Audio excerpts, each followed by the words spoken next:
luhong bagi thasi da di kem silam ni bonila sinang khalo kain di 7 days te yam ngaura ni habani na luhong bagi thasi da di already haira pama tamda 100 crores here na lai sari bani ba pesa se luhong ba season si da manipur ki adu oi batara di bonila cream sina kayam talam ga da ke ba haji potagina luhong bada adu ngau ni ha batara di luhong ba di mayam mang da phajaning bani na adugumba yamna kaino tawba miyoi bagi insecurity si makhoina advantage laurga sizina basi so akoina kitang consumer sing na so bhab tabi ma mathau tabran khale adu consumer na bhab ta batara jo society ki perception si yamna loye society si yam chauna sem da bayar ba nupi sing si da piri ba pressure se it's really too heavy nupigi phazaba nupigi wakhalon nupigi thauna phaba nupigi hotna baje romanticize tawbirano ba samna hairabada aina facebook ta amakha uye nupi amakhakna asawa karamana senapati dara kangpokpi dara kilometer ke ano ma chatle aduido thauna phabini nunglak tuda kumu apat patuonga ga sangar ba kilometer chatli ba nupi do thauna phabini nupi duna adugi thabak tu adui do mana loina bo hotna bada mana kari endure tawge do dinai na deba adu thauna phabini romanticize taweba so nupi the piri ba sugum bagi pressure mayam adai di nupi gi narrative sing se romanticize tawba adugo mansplaining nupana nupi gi maram daga ngang ba adai di non trans sing naga trans ki maram da ngang ba sigi pot sing su yamna chauna ai khoi yeng ba mama thau tai ba kaindi nupi gi wari si feminism hai je kai sunate ba feminism har ga mina yamna chauna yam lan khalle ba feminism hai ba di society na pi ri ba structure do aina ai trans feminist ne na identify tawri society na uri ba trans to adu nati hai ba ne ba moina imagine tawri ba transness idea of transness trans nupi sigi moina whole idea of gender aina khomjal laga pire ibase adu nati adu jaga du da nati akhoi gi oiba akhoi gi wari lai habado adu reclaim tawba adu gi jaga du bo khoina feminist hai bo ne ba adu mayam na feminist hai raga gender equality hai raga nupi su yu thake hai lai adu di foolish argument ne ba for example cerebral capacity de yeng se ba aina yamna challenge tawbagi wa na teba nupa amana khanba ngami bado aina sungami srimana sungame ba adugum capacity du da naina seba natra hidana se haiba nate naina se haiba neba intellectual discourse to bon matam the why transgender and by cisgender women are always led behind kai maram ge damak intellectual discourse ta ko yaudri no ba adu batara disigi tongan ba mong da yamna manipulative oiba product mayam puthorakpa adi manipulative definition of beauty sida adum confine tawraga aikhoi si adu dum loi bata bane duga mapan da lairi ba power privilege leiba nupa singsin khoba khuri yeng bata bane ba adu zum hairak toine phajaning ba ju hen manli he khangdan kai da wei tai ru ri nona badanam se adum leiba ne ba thire badanam fazana bohona re badanam fazana bohona bagi process da soire na sagi naralni sineba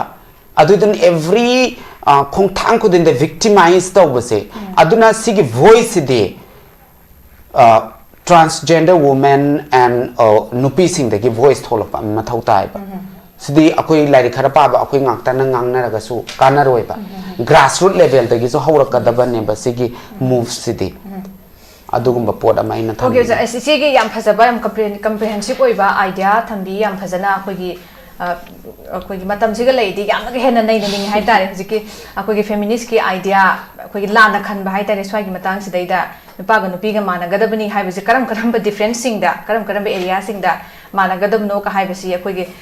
kariguma tab sometimes hai tare feminist ka hara kai ma voice am raise ropda kari am ka thai na ba phagi phrang ga ne hikata da basuna te the other side to de hai tare sigum basi akoi ni yam toina witness to bo from ne na thamjage adu ngasai karam bada adai scheme sigi matang da mate ma khaktang ani sigi mo thambiu adu ga bakha ta ba question han round da idum samta jarake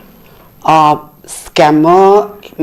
emerge tawrakpa adaidi scamming ki thabak si yam henkalakpa si Manipur sida sigi matang sida nati ikoi koi da bidus tawgre aduna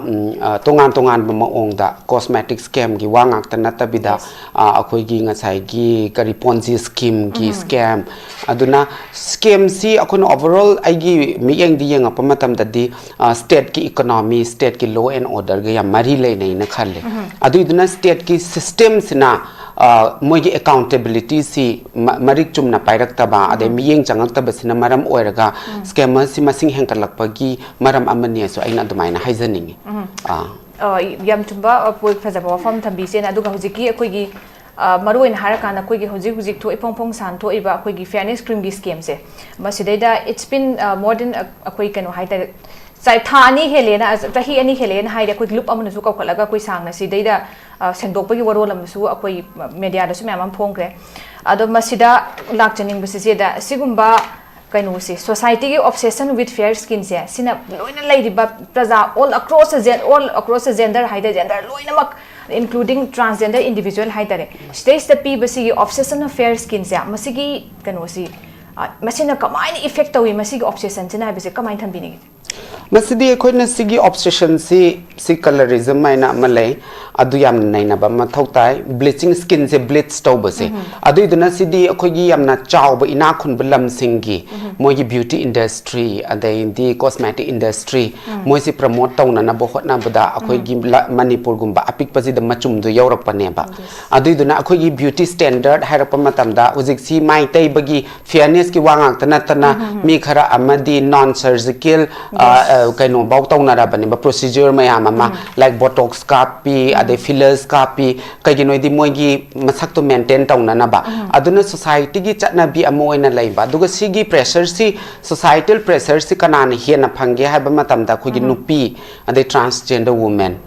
moi singsina khoi singsina hiena phangye ba kainde akhoina society si da adu laigi na mafam jana society dagi appreciation phangye ha ba taradi society na uri ba standard to adu fulfill tawgada bane ba adu gi fulfillment da phajaba ha ba se saruk amane ba core component amane ba adu iduna phajana ba ji hotna ba matam da different approach ni akhoina changi basi adai tongan ba yamna unethical oiba adai di fake product mayam amagi victim oiba ko adu iduna sigi insecurity mayam ji sigi amuk advantage se high riba scammer sing sina lawbane ba adu sigi insecurity sing sidi nupi amasun transgender sing da society gi amna chawa pressure amane ba aduiduna aikoina si influence mapandagi laiba influence akoina su yang critical oina yengba masu mathau tai ba adu nupi haiba nupi si magi ningtam ba haiba magi ka ama pi budu nate ba magi jaga si yum ama pi budu nate ba magi mental space ama khapa occupy tawra laigi budu adu pressure mayam duna aduiduna magi ma ama oina hingbagi ma si ai si thiraju phajarasu aini haibagi magi self autonomy magi masagi oiba confidence to loina mak ngasai gi pi riba pressure mayam sina occupy tawra suppress tawra tham ki bane ba aduiduna adugi wang da thola pangam da ba adudagi di society gi kaino uri be expectation du so adu pi bangam na bo hotna ba matam da di sigum ba tongan ba mawong maril ta da ba kaino sin da thawong singi victim oiraga dumaina thokpani na aina haizani yam thachana thambise na akoi gi beauty gi pressure amakha concept amakha aduga sigi gi social expectation haitare basi simaka akoi mapalong influence me am leire maroina akoi gi western gi haitare aduga white people singi aduga akoi gi sida haitare maroina akoi nupi da hairase nupi da hairaga so akoi gi fairness skin se masi haira kanda epitome of beauty gi tat akoi consider torok pa haitare sigi tradition na moina akoi lisang sina lakpoi pot nam khak sina koi simak suni kano da within few days haitare sigi manung sida si sizinaragadi nang ngawduni haibatu da akoi si royal sing haitare koina manga su ujarak matamda akoi gi princess sing leiba mayam kusu ga sing am thoidong na akoi gi haiba madam na akoi gi western influence yam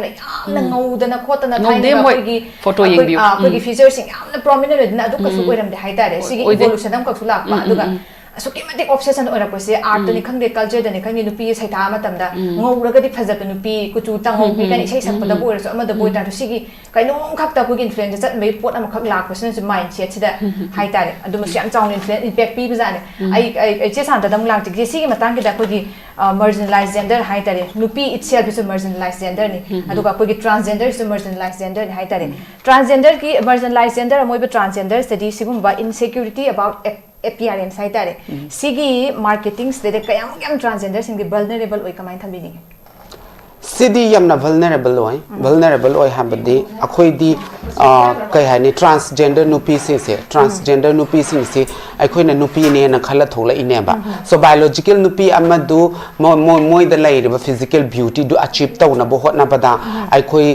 certain procedures go through taw bata bane ba like one can go under the knife, then one can take a lot of non-surgical elements in their body to achieve what they did, what they wanted to achieve. Okay, adugum balai banina akhoi da de amuka hena vulnerable oi aduga ngasai gi unrealistic beauty gi concept Sri Mana hairam bado adu iduna mu sugum ba yamna unreal oi ba phajaba haibase sigi phajaba si nupi si da hairi sina nupi si phajaba haibasi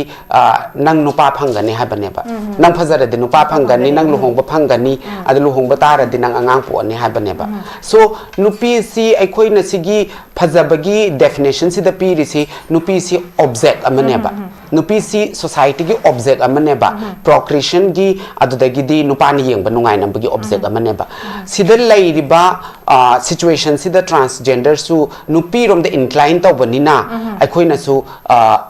akhoi na nupa sina pamna na ba habadi nupa na pamna na ba or natraga na society da kaino tauna na ba yamna line changba yana na ba for example trans nupi marakta su nupi amale ni haba waze haba ne ba nupi amale madi haba ne ba so sak phaja ba haba si society na piba privilege amane ba nupi man bigi so adu iduna society gi adu gumba yamna akhoi na positive comments ne na khali ba poto adu gi do ta ba phangna na bagi damakta akhoi su tongan ba moong da si sugumba unethical oi ba product adu da gi di non tested oi ba product sugumba gi victim se yamna oi ri ba ne ba aduna akhoi gi case ta samna harabada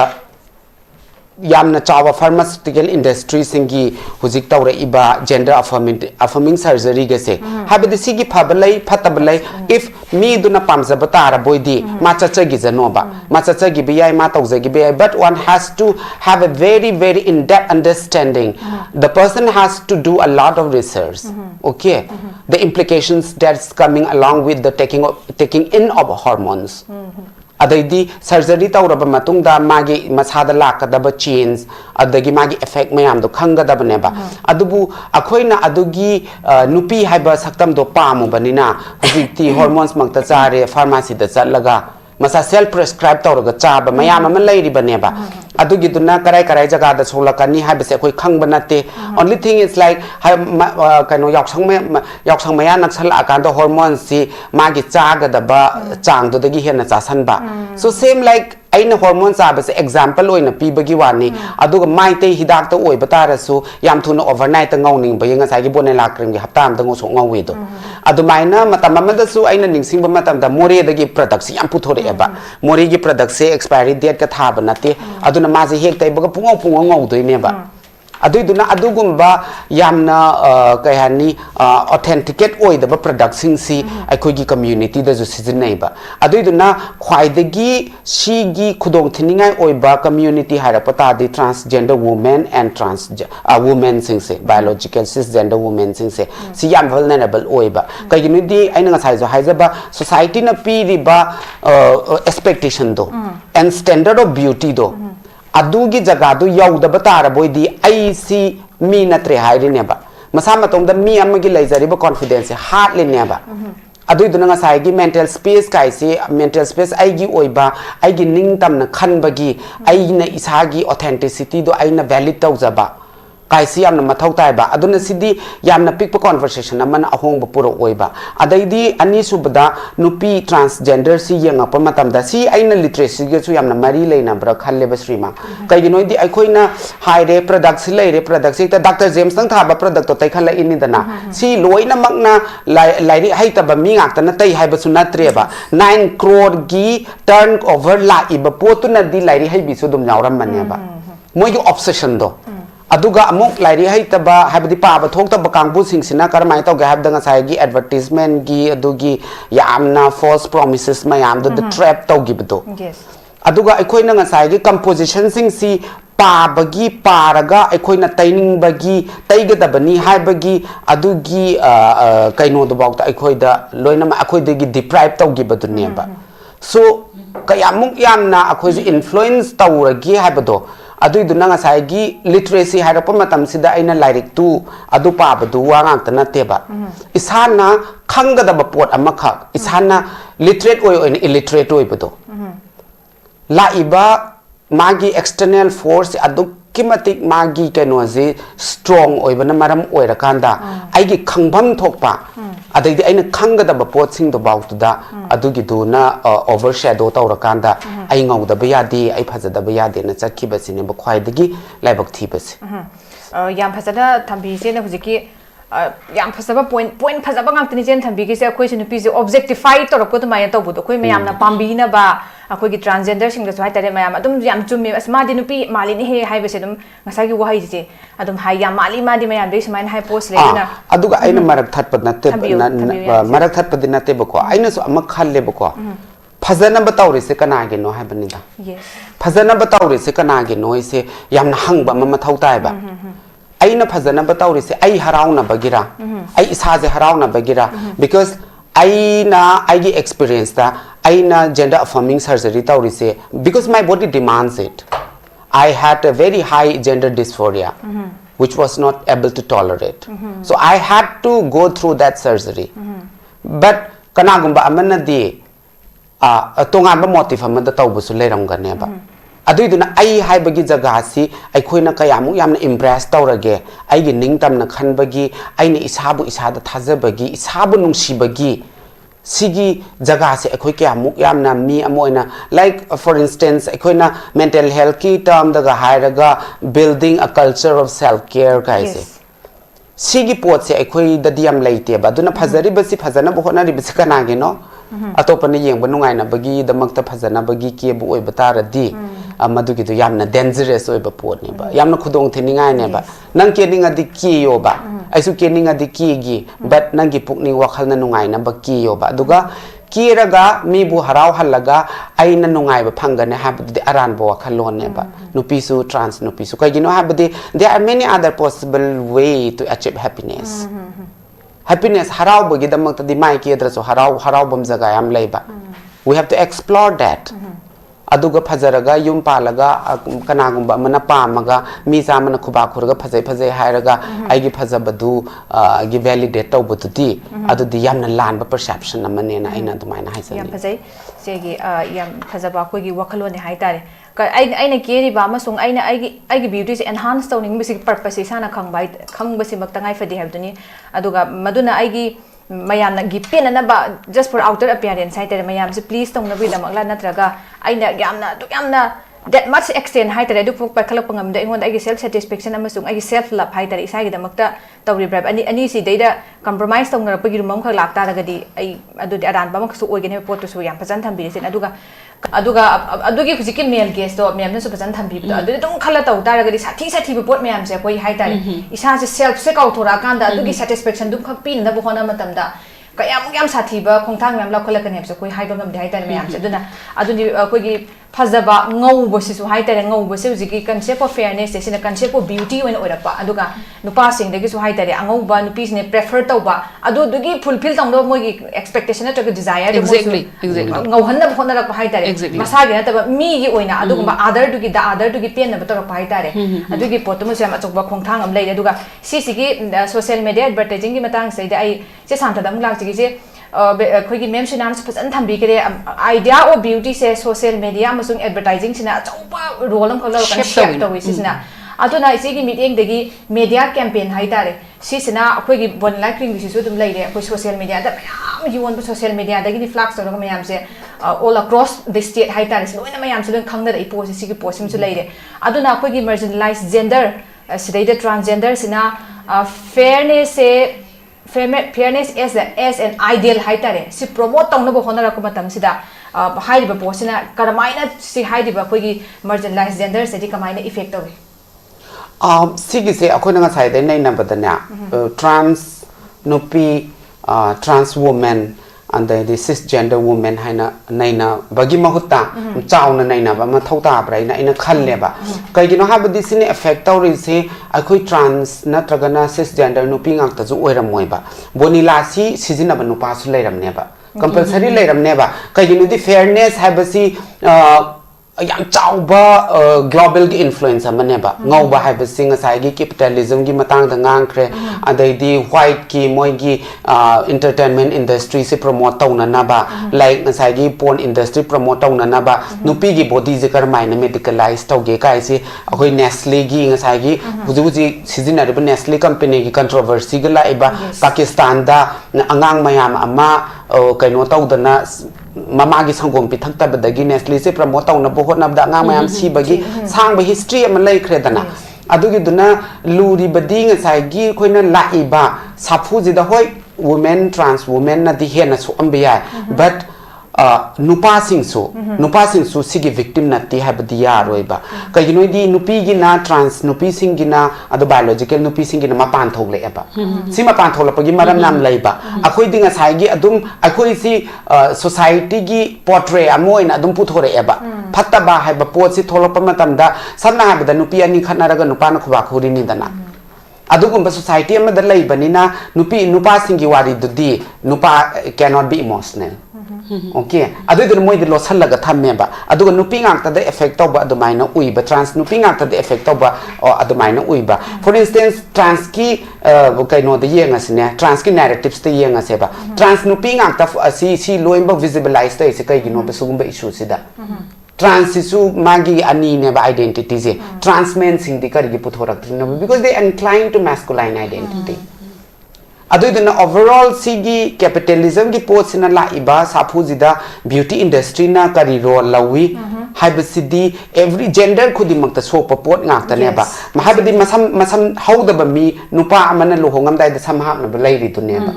so that is a part of this capitalist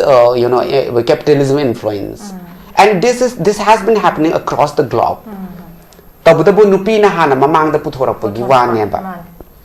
aduduna ekoina masigi sinaina ba matam da di sigi social media gi karmaina influence to bahai se akoina su consumer sing sina su khitang moi gi khantha bagi ade research to bagi chang su ai khitang thamaningi kai gi noi di advertise tawra iba mi du ma si kayamukna ethics nga ke habse koi khangbam thu eba for example mahin ka ba mi amana mahin gi hidak yo laga adum lairiban ne ba society ji moigi keno sisu kayamuk yamna sigi keno sina safu sina moiji yegi haiba matamda aigi imangda pot on bala ibami do mahin ta tai karasu mahin suka kadri baka karak pa aina lairiga tairi ne ba so we did not attempt to ask this person who is selling the product whether he or she have started using it okay hangbam thoktra nang this is in ra pra haibasa aduna sugumba wahang hangbagi culture sima su leite ba ikhoida wahang hanguraga akhoi manipur society dadi wahang hangba si ego ne na khalle ba yamne arrogant oi bane na khalle ba wahang hangbiga da bani wahang dugi matung dani pa khum la ka da basi na akhoi gi kupna nei na bagi tanja duma adugo general people da suga sigi koi awareness hai tare hen mamu tana bagi tanja duma lomin na ya bani unfortunately maduma akhoi keno tawdre ai chisan ta dang lak chi se huji ki keno se social media gi platform sigi matang dai lak chining bese ngasai se na mateng khok su khoi keno to biram do makha ta jara pada khoi gi sigumba misleading product me amam promotion to buse ayam numbers me amam koin ure hai tare sumar me amse khoi kano toriba social media influencer ade content creator me amchana any product ma hai tare singi moi on benefit kini khang da mai khang me am ure sigumba post to buse aduna sigi sise adu itara gadi social media se सिगी Matang के मोई दायित्व लौद मोई की responsibility याउदे हबदि यार अदो सागी मतंग सेदा अकोइना सोशल मीडिया प्लेटफॉर्म सिना मोई की दायित्व से के यामु यामना बेयर तफम to अखोगी to what extent हाई तारी से कमाई थंबिने मसे अइना अनि थोकना येंगे बको हाबदि मी सिसिबु सोशल लैडर से कानिंग द बकना लैकेने अमना फॉलोवर याम नाम याम पामे बा मोय दि करम प्रोडक्ट सी ओलगा कनागी ममाय सोकने हाब खनब मियोय नत्रे बा मोय गिति व्यूअर्स फॉलोवर्स यामगा मोय ममिंग चटप हेलिबनी कनागुंबना मसे इकोनॉमी गिदमक्ता सो अदुम मोय गी व्यूअर्स फॉलोवर्स खोम बलाइरिने बा अदुमा लाइरे अदुगा अनि सुबदा कमाय तोगेदा अखोगी स्टेट की ngसाई स्टेट ता दुम तारकने बा स्टेट की लाइरिबा साइबर क्राइम पुलिस स्टेशन को मोइनस अवेयरनेस कुंबा याम तौबा मथौ ताइबा करमाइना डिजिटल प्लेटफॉर्म सिंग से एथिकली सिजिनगदोइनो का काइसे अदुदगिदी अखोगी ngसाई लाइब योनबगी मतंगदा हाइरे कंज्यूमर कोर्ट से मथौ हाप मथौ ताइ कइगिनोदि खुदा मोइना हाइरबदा मतम कुइरबगी मतमदा दिल्ली दा कंज्यूमर कोर्ट केस मतौगी नुपी अमा मसम तिंगोबदा मसमदु कियनबगी अदुगुंबा केस दि मणिपुर दा दि अनरिपोर्टेड ओइबा मयाम लैरमनेबा बट कनामतना कोर्ट सी लै हाइबजु खंगदे लैबा तारजु अप्रोच तौदेबा अइना चटलुबगी अदैदि अखोइदि स्टिग्मा लैबा केबसिसु अमुका पैराडॉक्स नेबा पुरा केबसिसु अमुक स्टिग्मा लैबा नुपीदा याम खटली हाइबा पोट अमसु नुपी सिंग सिदा लैरिबा याम खटनिंगदना तौरेनी नुपा पाम तैनी हाबसे सि अदुम लैबा मेल गेस की पोतु मदि लैरे but at the same time society ने सो अदुगुंबा मोइदा स्टिग्मा अम अटैच तौरगा थमेबा नुपी सिंग सिदा अदुइदुना अदुगी स्टिग्मा सिंगदुगी विक्टिम ओइदना बगिदमक्ता मी सिंसे ममाइ सो असु मसम केलसु मसा मतोमदना अदु बियर तौरगा लुसन खिबदो मपान द थोलागा हाइबा ngambagi kaino moida adugi kaino द करेज तो बाउ लैतेबा अदुइदुनी यामना ऑपरेसिव ओइबा सिस्टम अमदा लैबनिना सुगुंबा तोंगान बा प्रोडक्ट अदैदि तोंगान बा मीडियम सिंगदा नुपी सिंगबु पोर्ट्रे तौरगा सिजिनरपसे सिदि अखोइना स्टेट की यामना चाव रेस्पॉन्सिबिलिटी अमने न खल्लेबा मसी यंगसनबजे स्टेट की इंटरवेंशन यावदबा यारोइबा यामना फब रेगुलेशन अमा सेमगदबनी रेगुलेशन दुना मेकनाइज तौगदबनी मैकेनिज्म ओइगदबनेबा hayang aigi bonila sunine bonila si kari maram gi damakta social media da tholak pagi mathau ta de mamai so amarom da buba hoi ko law ta bodu budi phai mayam gi mass awareness oina na but ethically sang je haibata radi moi social media de advertise ta bodu gi khangak panina adu di cyber crime da sala moi complaint ta bom thok tro complaint ta habdi अखोइगी state ना लैरिसी सिगुम्बा crisis violence सुगुम्बा से intervene तौना बनेबा सि resolve तौना बनेबा अदुग state की authority नतबा मन सि डील तौखला दि स्टेट तो कराइ द लैगे जे हंगबम थो एहाबा अदुइ दि हायिंग नोंग मनि नि लैरगा सिगी स्कीम गी पोट सिदि सिगी कॉस्मेटिक स्कीम से नतबा ममांग द सुलोइम ब लैग्रे नोंग या there are lot of schemes no in Manipur and what happens was that there will be a lot of loud and noise for a few days and then it just subside normalcy come back you know normalcy came very fast in Manipur yam thune hekta tumina leisana kiba hanguragadi karamaini yasana grino adun everything yasana bayam thui yasana ido karamba angle dano karamba ground yasana rino se nobody has the courage to speak of on that nobody has the courage to question them okay aduiduna sidadi yamna chawba power gi structure amasu leire sigi power gi hegemony sida victim oi hogdoi sidi wana bangam da nupi mapunsi su pasa khumang da chak thonga loi khi nupi adudagi di samaj ne ithoga thamba khwai dagi extreme margin da laiba nupi manbi sigi sing dum victim oi haune ba aduna khoina sigi si yengapa matam dadi aina haisine yamna tongan ba society gi sector sing dagi contribution tawba changi aduga akoi collective oiba kaino amasu change ba effort ama change ba sigi collectiveness de kari yauge state ki amsa our responsibility leiba state na masigi law and order se phajana thamgada baneba for example amarom dana kanama aspect ama de yenga sine adu kana gumba mana si sugumba gi victim oire then court ta chatninge adai mi sing si di ukin haiba matam da tan balam ne ba ukin da thiga da ba phi meam do ko adugumba siam le aduna manipur da leiriba akogi hujujik leiriba manipur state legal services authority ka na free legal aid p nupi gi transgender sing gi kai si mi am khang de ba aduna moi gumba lairi ba existing institution sugumba sigi awareness su pi ba mathau ta aduga sigi awareness santo ke ha bata de budget changi budget to di NGO na kayam laigani NGO na kayam laigani misam praja khoina kayam laigani state ta lairi ba budget sing du adugi da mangte allocate tawraga thamga da bane ba aduga tongan ba lairi ba department mayam sida magi domain da chatpa matam da sigi awareness se mayam ma santo ba mathau ta ba aduna nga sai ki huji phau da fasai gi problem fasai baw lo idri balam ne bachinja ki adu package food amala pamatam da protein ke am yauri no adu da gidi tongan ba ingredient ke am percentage ke ano na yaw na nga sai gi adu yeng dan phat law sagai ga sa balam ne ba phanayam na lari lai su pa ba hai bagi imung gi macha oi rasu lari pa ba mama pa du na su adum lauraga macha sing da pizai ba so adugi am si grand culture amu oira abanina ai khoi ne amna chawni yenga do finally si de yenga ka doi je gender gi lairi ba hierarchy aduga capitalism gi influence si naina da basu ayaroi ba aduduna manipur khakta naina ba yaroi sigi issue si manata na naina se hai batara di ai khoi na yamna chawba global gi political shift and change si me am naina da ba yati aduga ngasai gi hekta body se medicalization of human body se pathologize to bose si karam haina sigi influence na ekoi se ke amu yamna deeply seated o hen geda ekoi consciousness adu da dum le han se for example kaino na zo hai gre re ai di heta srimana so hai gre ba ngasai gi nupi sing se breast enhancement gi surgery breast enhance tong na ba hida kapi bani molom tairi bani ado akhoi budi medical expert na te ke am soka da ge du di khang banate but beauty have do ai na haisne ai example yam sambe example am pi ge ba ai na ai nupi ne na claim tawe ba but ai gi claim se biological nupi ga compete taw banate ba lai ri ba nupi gi yam na diverse oi ba identity nupi gi form mayam am lai da na habdi tongan ba nupi amu ba awang ba ado adai di intersex nupi tongan ba lai ri sida adu category di aizu yaw ha bane ba adugo huji high ri ba beauty gi po se lak pa da yam linear puthorak pa ne ba phaza ba ha bse sini adugo sigi phaza ba sigi standard pi ri ba se sigi manung chan da ba tar de nang nupi na te nang nupi na te hai ne ba nang nupi oi da ba ta di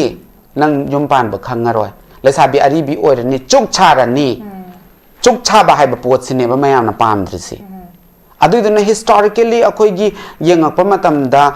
yamna kai hai ni yamna patriarchy oi ba pot se akhoi gi language te yawi ko language te yawi aduda gi di akhoi gi culture de yawi sigi sing se marata na yam critical oina naina bam sangya ba aduga high ba gender section of gender se de critical oina naina bagi matam laite ba akhoi the critical point of view akhoi ne isai tom dem critical oina tholaka da bapot ado conversation sing se samas na that leba yes kai gi noi de ado noi gi na thauna te ba critical kana na oigani nupana critic taw ga ne ba for example ngasi da ne streama akhoi ni ne sida phammi se ado anamba political discussion political discourse taw matam da media sing da nupa ngak ta pareng pham ne ba ko aduna aigi mot di sigi high ba freedom gi definition se so phazara di nang freedom phangane ha bane banupi sing sida ado di freedom gi definition se self determination hai se self determination hai sigi definition se how do we expand this definition and make people aware that self definition should not be confined in one topic or in one agenda nupa amagi ning tam basuma nei ba aduga larger self determination gi discourse tor pa matam da nupi gi ning tam bagi wari di intho ami ke gi no ba adu di larger ning tam bagi I hau sida nupi gi ning tam ba yaw da braba so it's very debatable and it's very at the same time it's very questionable adu iduna nga sai gi phaza ba adu da gi di pesa pai da ba social class masi puna mak se akoina gender gi point of view da gender gi keno sing sida relate tor ga kaindi loina mak se yamna intersectional oiba jaga amane ba everything is very much correlated yam jame yam phajana thambi sena yam correlated way aduna khoi there is a saying that even after post independence khoi gi Rosie, women are still marginalized. I report them a Sissima lady. And now coming to the Aquina Saikan Osila and I mentioned Madam Lactin, the Mukrini pose, and the Aduna like Massisi, if you come the back, and as long as my gil manapami result to Mahon the visible way, where a comatum the Mahon satisfaction and Pangin, Tunga Karila, Pokot Pasiki, hell has that example in the Vida. I do get a good difference amongst the Yampazan and Bidim. I look at Pagina Lucilla Podai, just 100 lakhs and Puji. Cultural conditioning is too strong high time. Sagi racial idea belief ke kala iba maya maduduga ako sing ong tapayate karigumbay isana pamjayra ay nungsibayra ay nungay na bagira na kana mo pian manab kino disang sina chathara ko sida dum ako si yaw na train dum lai basi posum tu lai re aduna ako gi consumer gi behavior high tare so is ko realistically change se tawak na bay damakta ako miyam na suji point am suggest to biki ako gi public awareness high campaign high tare awareness are se kaptag na ako singam ngam gada realistically change high tare any other suggestion kamay thambini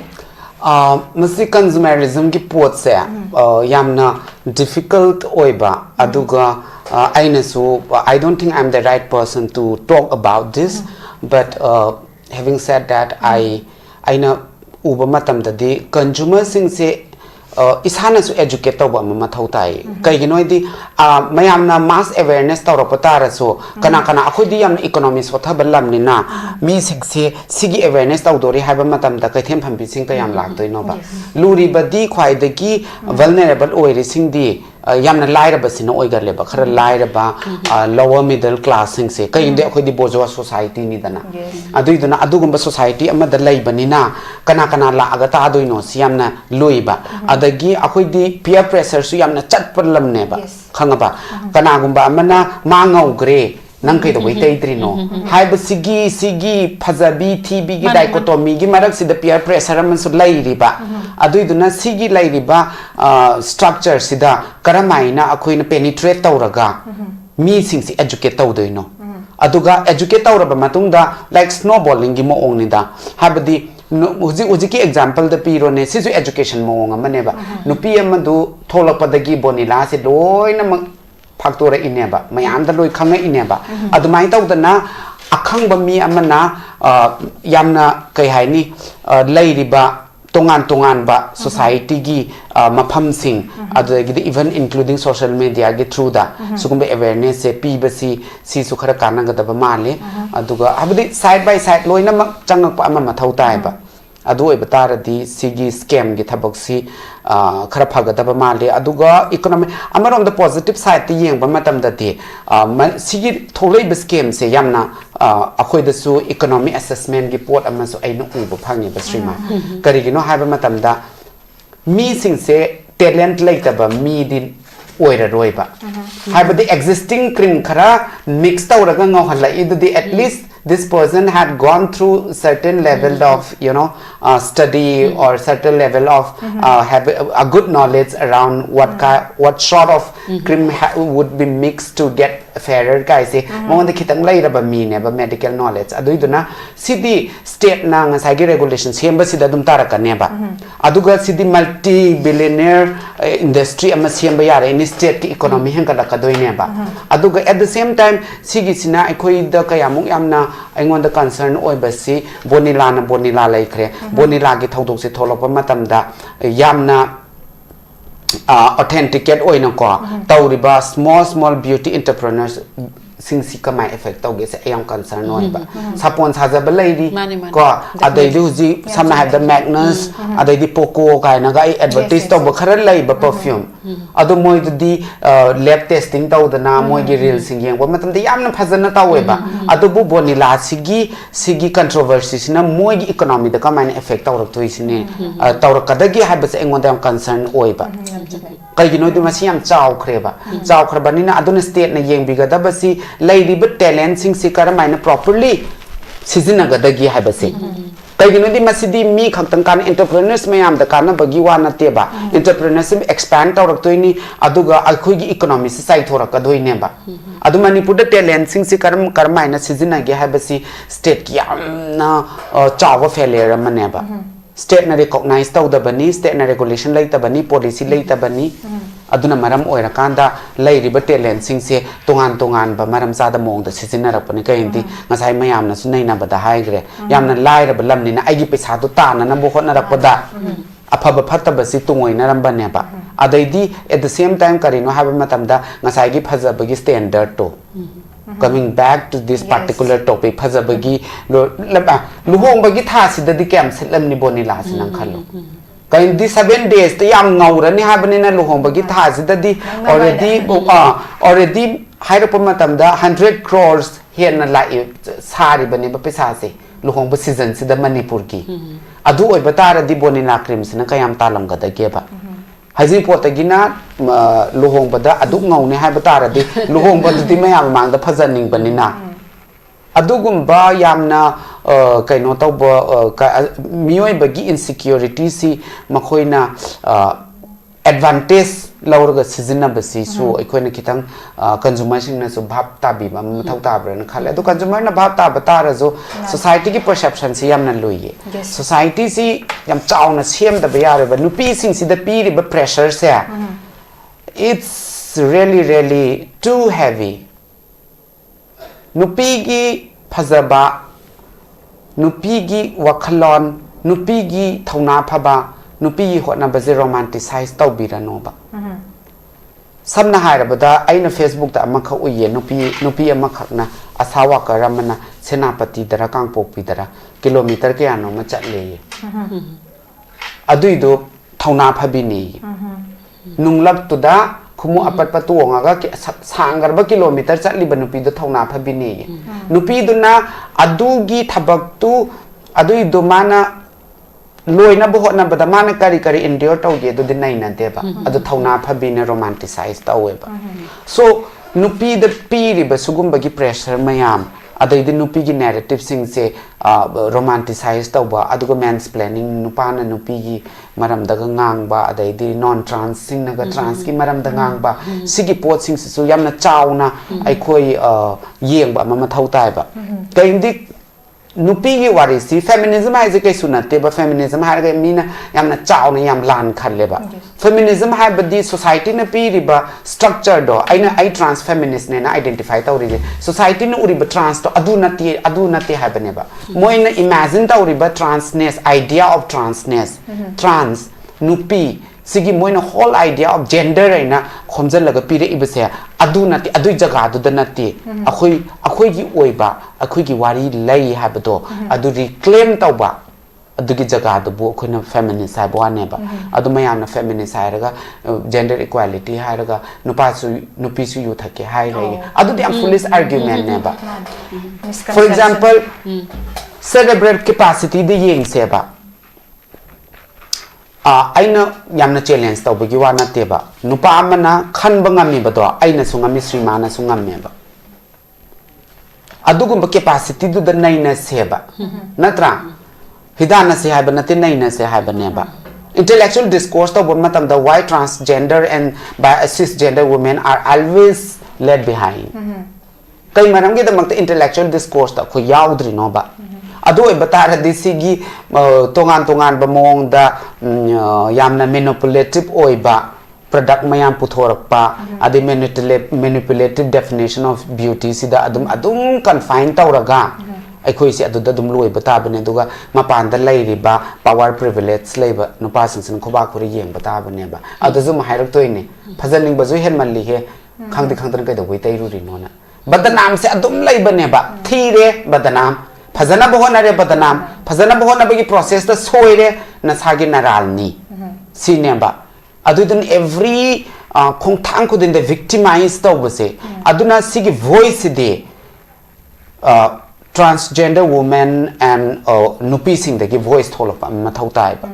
sidi akoi lai khara pa ba akoi ngakta na ngang na raga su kana roi ba grassroots level da gi so hawraka da ban ne ba sigi move sidi adugumba pod ama ina tham okay so sigi yam phajaba yam comprehensive oiba idea thambi yam phajana akoi gi matam siga leidi yam ga hena nei ning hai tare hujiki akoi gi feminist ki idea akoi gi lana khan ba hai tare swai gi matang sidaida nupa ga nupi ga mana gadabani hai bisi karam ba different sing da karam ba area sing da mana gadab no ka hai bisi akoi gi kariguma ta sometimes hai tare feminist ka hara kai ma voice am raise ro pada करीम कथाइनबा फगी फरांग गायना हेक तादबसु नते the other side टू दे हाइ तारे सिगुमसे कोइने याम तोइना विटनेस तो वफम नेना थमजगे अदो ngasai karam matang na managade ka hai matang kitaida khoi nupi singse ngasai gi ise na supan bi ke ani khoi gi kano am da hai tare khoi gi society gi oiro ama gi oiro politics gi discourse ngi khatang la ma ka thamba aduga mainstream de gi hai tare sugum ba ga leiba pot aduga ama biological difference amarom hai tare it's the only difference hai tare si gi advantage so log gi hai tare amarom da chat ki ba form